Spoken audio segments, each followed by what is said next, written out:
Peace and blessings, brothers and sisters. I'm back with episode 4 of how I ended up being homeless. I pray that you are all blessed. I hope I'm not dragging this out too long, but y'all know this. I gotta get this story out. This part of my story. I pray you all tag along for it. Praise y'all. So we were talking about how the young lady, the neighbor, shot in my car window. Had to, get it fixed or whatever, and she was happy, and I was ignoring her all the same, like I've been doing, and this made her even madder. To the point where a couple, now that happened January 1st. Couple of months later, it had to be like the end of March, early April. I can't really say. I just know that the weather had turned by that time because I was laying in my bed, and my bed is right by a window. And anytime the weather is nice, I leave my window up because I like the breeze. I like the fresh air. Okay. So that's what I was doing one night. And it was late. It was like 11, 12 o'clock. And, that night, her and the guy she deal with was out there, and some more of their friends or whatever, out, playing music or whatever. And him and her boyfriend or whatever, got into it. So they out there arguing. No problem. I'm laying in my bed. I'm probably scrolling through YouTube. I'm whatever. And I heard them, they loud. Everybody can hear them. But anyway, so then she says, and I'm thinking she talking to him, but what she says is, I'm not scared of you. Your people scared of you. Okay. And then she said something about, you want me to shoot you again? Shoot him again? What? Y'all said she's not talking to him about him. She's talking about you. That's confirmation. She's talking about you. The fact that all this time, 4 months done went past, and you ain't said nothing to her about nothing. You don't even acknowledge her. She is going through it. Cause she know what she put out, the energy she shot at you, and it didn't go nowhere because you didn't receive it like I told you not to. Don't even worry with it. If the energy she sent to you can't hit you and stay with you, it has to come back to her, which is exactly what it happened. And now she's losing it. She losing it. She know what she did. And she was thinking that you was going to fall apart. But that didn't happen. So the energy had to go right back where it came from, which is her. But she's taunting you now because she's being taunted.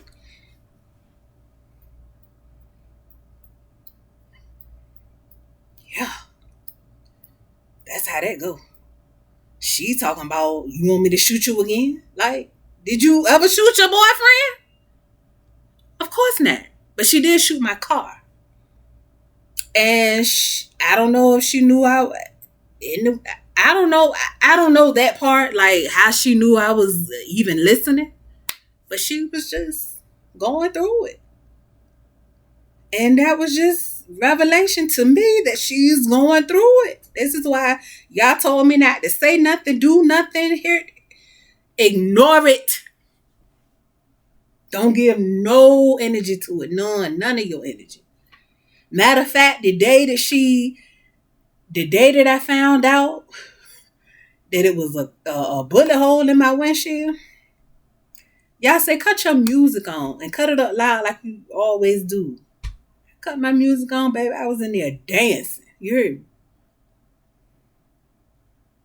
He wanted me to shake that off. Don't receive none of it. Don't receive none of it. Because if you don't receive none of it, it has to go back where it came from. And that's exactly what happened. But anyway, But before even that, some issue happened on my job. My boss, the lady, my manager. She's a nurse. I was a nursing assistant, and I worked with some nurses in the nursing department. Answering voicemails. That was my job. I take care of the voicemails because people call and they want their medicine and they need this and they need that. So they leave it on the voicemail after hours. I deal with that. But my manager, a lady, lo and behold, she's a narcissist. I done had a run in with this lady before while I was physically working there, like not too long after I got hired, as a matter of fact. When I first started working there, I did not understand fully my duties, my role. Like what am I supposed I was just learning how to, do my job. It wasn't explained to me very well. And so I was doing the best I could with the job. And so if I made a mistake, the doctors or the surgeons would say something to her. And they were supposed to, because she's my manager. She's the one responsible for making sure that I get trained appropriately. But if I made a mistake and they had something to say to her about my mistake, she would get upset. And she would channel her energy, her upset energy at me. And so this one particular time, she got upset about something that I did or did not do, or some sort of mistake I made, and she was talking to one of the nurses that had been there for forever.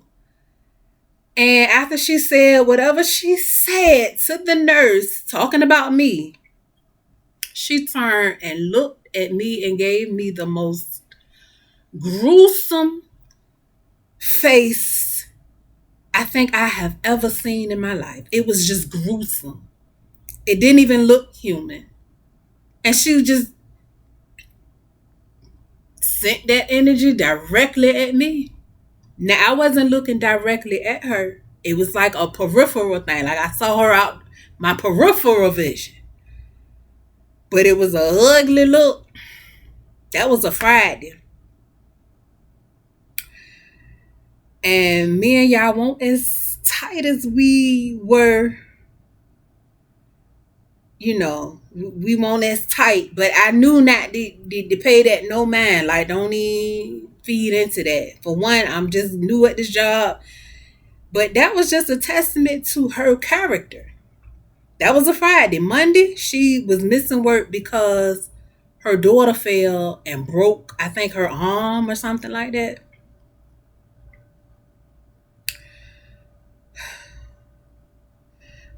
Listen, her little girl, beautiful spirit on that little girl. I met her before. And I wouldn't wish nothing on the baby. I wouldn't do nothing like that. But it really wasn't up to me, because if you look at y'all's daughter crazy like that, you don't think something gonna happen to your daughter? I'm just saying. I done seen it too many times not to know. But anyway, that was a lesson for her. And that was a lesson for me. Something wrong with her. So, come 2021, she do something else. Underhanded, sneaky, deceitful. And by this time, y'all was like, it's time to go. Now the thing, how y'all deals with me, like y'all would tell me something. He'll let me hear something like a whole year before he actually want me to do that. Like, I had been seeing videos of people saying, the father told me to leave my job and move to another state, and I don't have, and with no money and no job. And I'm like, he'll just drop little seeds here and there a whole year before he tell me to do the exact same thing. So that's what he did. I have been hearing it all over. I moved to a new city, state, and with no money, no job. And y'all, the father told me to leave my job and do something else. And I'm like, okay, that's what's up, So by the time he tells me, by the time I have this encounter with my manager, she do something real underhanded, real sneaky, real fake and phony. Oh my gosh. And y'all was like, that's it. It's time to go. I'm like, it's not too much of a shock. But in my mind, I was like, okay, well, if you asking me to leave this job, surely you're going to pay the rent. You're going to, or give me a new job or something, because the rent still need to be paid. So that's what I'm thinking. I'm thinking, okay, I'll leave the job, but surely you're going to, pay the rent and keep the bills and stuff paid. Well, lo and behold, that wasn't the case. And I ended up applying for a local where the city was helping people pay their rent. I applied for that. People were getting it. Lots of people were getting this assistance, but I couldn't. Or no, matter of fact, they did allow it, but it wasn't the amount of money that was needed for me to be able to stay in the apartment. So, make a long story short, I had to go to court, and this whole eviction process, it started in May. So from January, when I quit the job, my last check from the job, I paid the rent. So that was February's rent. March, April, and May, I was behind in rent. And I'm not going to say I panicked or was, crying out to y'all like, what are you going to do? Because I knew he had asked me to leave the job. And he knew, just like I knew, that if I don't have a job, I can't pay the rent. And if I can't pay the rent, I'm going to have to leave. So I'm thinking that he's going to do something to make sure, to prevent me from having to leave. But that wasn't the plan. And I didn't know that until the very last minute. He knows his daughter. He can't tell me everything up front. I just have to put one foot in the other in the direction he say. And if it don't go the way I think it should go, that's fine. It's still his plan. And my only directive is to just follow him. However he leading, however it look. I don't have no control over that, and I'm not fighting him. I know what he told me, what he showed me. I'm just doing what he say do. So I go to court, and they get possession of the unit because I don't have the money to pay them. And so from the court date, which was, I think, May 5th, to May 23rd, which is when, the 72-hour notice was up. I got the 72-hour notice that Friday, that either that Thursday or that Friday, and I had to be out by that next Tuesday. I think that next Tuesday was the 23rd of May. So all that weekend, I'm just like hoping and praying that he gonna come through at the last minute. That last minute blessing where you thought it was gonna be this, but he come through and turn it around real quick. Nope. Come Monday night, the 22nd, if I'm not mistaken, I'm up. I ain't go to bed. I can't sleep.